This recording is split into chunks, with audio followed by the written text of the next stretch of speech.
So our lead this hour coming from South Florida, our in-depth team coverage continues. When a quarterback goes out with a concussion, we are there. Well, kind of. So we know that Tua Tagovailoa is not walking back through that door, maybe ever again, and that is where the Miami football team is preparing for life sans Tua.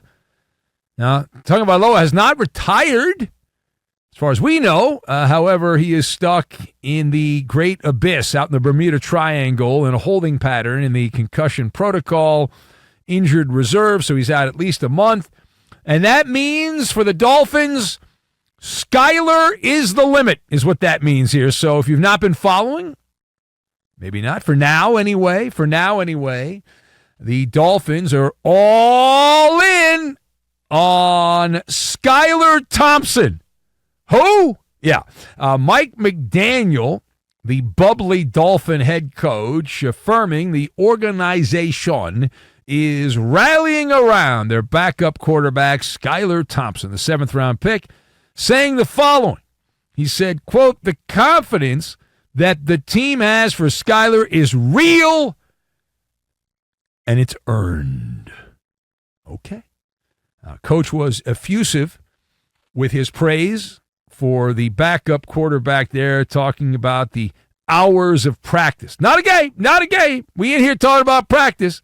Not a game. Hours and hours of practice he put in as a Dolphin backup quarterback. So let's discuss the question. Mike McDaniel, we just laid it out for you, saying that the Dolphins have a real earned confidence in backup quarterback Skylar Thompson as he prepares to start. Are you in or are you out on this? So I've got Fortune Cookie, Red Barn, and Ed Sheeran. And we will combine all of these things together, and we are going to close the blinds is what we're going to do. So number one.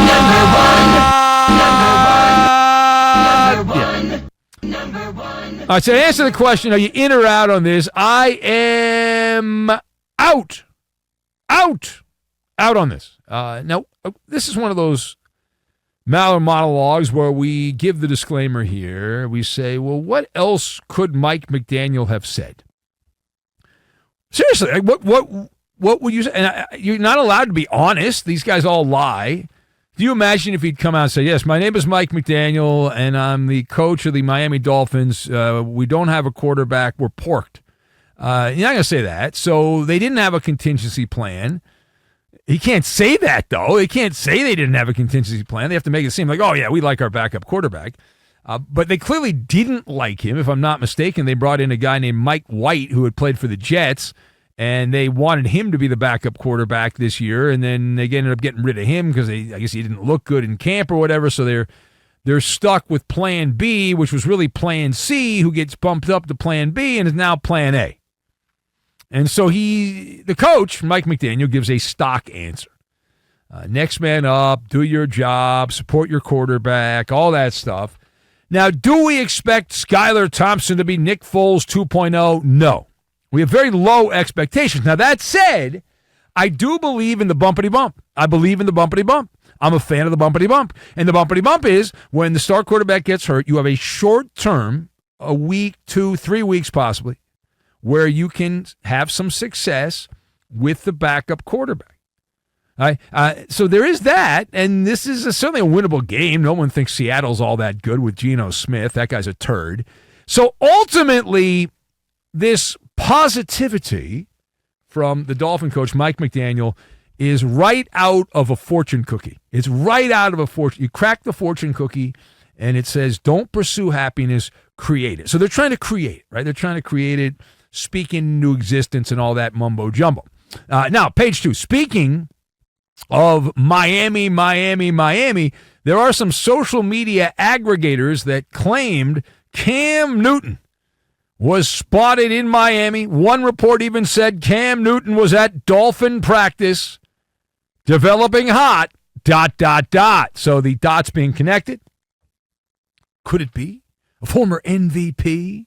Going to be the next Dolphin fill-in quarterback? Well, where do you file? Here's the question for the esteemed panel. Where do you file The reports connecting Cam Newton to the Dolphins.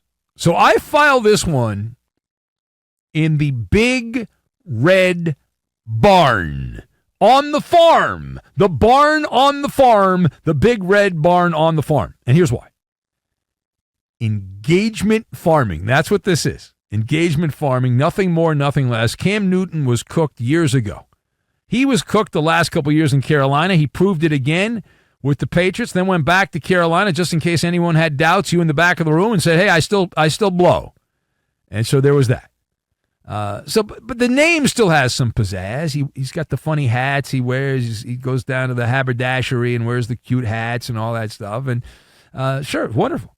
But there's no interest. That would be malpractice, football malpractice if you're bringing Cam Newton in. But he's got the pizzazz, like we said, and all that. So you toss the name out, clickety-click, and page views go up, tick, tick, tick, tick, tick, up higher and higher and higher. But no. Might as well call Brett Favre. He'll be in Washington. Maybe he wants to go play football down in Miami. See if he's available. Knock yourself out. Now, final point. We go to Baltimore. Baltimore we go. And why do we go to Baltimore? Because Lamar Jackson and the Ravens are beating themselves. That's what he said. Those are not my words. Those are not my words. Those are the words of Lamar Jackson. He said, hey, we're beating ourselves. Is that how you see it? So I'm going to go the F word as in fog. It's foggy. And this is the default position. It is my thought, my hypothesis, that this is the default position of every team that was supposed to be good who's not good. It's not that we're just not good all of a sudden. It's that, well, we're causing these problems ourselves. And the reason it's foggy is, yes, Baltimore has a cacophony of penalties and missed opportunities. That is absolutely correct. But these are the building blocks of bad. They're the building blocks of bad to the bone is what they are. Remember those little wooden blocks you played with when you were a kid? They had the 1, 2, 3s and the ABCs on them. Maybe you played with them. I did. But the self-inflicted wounds, which is the default position of Lamar Jackson, and it's really a bigger issue here because you have the soundtrack to the Ravens is the Ed Sheeran tune Bad Habits. I mean, bad habits that they have developed here, and that's how it goes. Now, regardless of that, you've got a defense that has given up the most big plays in football. What happened to that defense? You've got Lamar Jackson who's slinging the ball all over the place, but often not hitting his receiver. In fact, in one statistic, he has been as bad as Bryce Young, who just got benched in Charlotte. And so you combine all those things together, and this has been a team that got shredded in the fourth quarter by my guy, Gardner Minshew. Now, I like Gardner Minshew, but you're a championship team, allegedly, and you just got torn up to bits by Gardner Minshew. And the defense against Kansas City, you say, well, give him a pass, but Kelsey didn't do anything in that game. And Hollywood Brown's not playing this year for the Chiefs, and so it's a similar group that they had last year, and the Ravens were unable to consistently stop the Chiefs. And you say, well, yeah, they could have, would have, should have won if the toe's in bounds. Well, the toe was not in bounds, and so that's where we are at this point. So I disagree with Lamar Jackson. It's not telling the full story. And the pillars of bad teams are turning the ball over, making excuses for those turnovers, not playing defense properly. You know, those are the things bad teams do. That's why you call them bad when they play like that.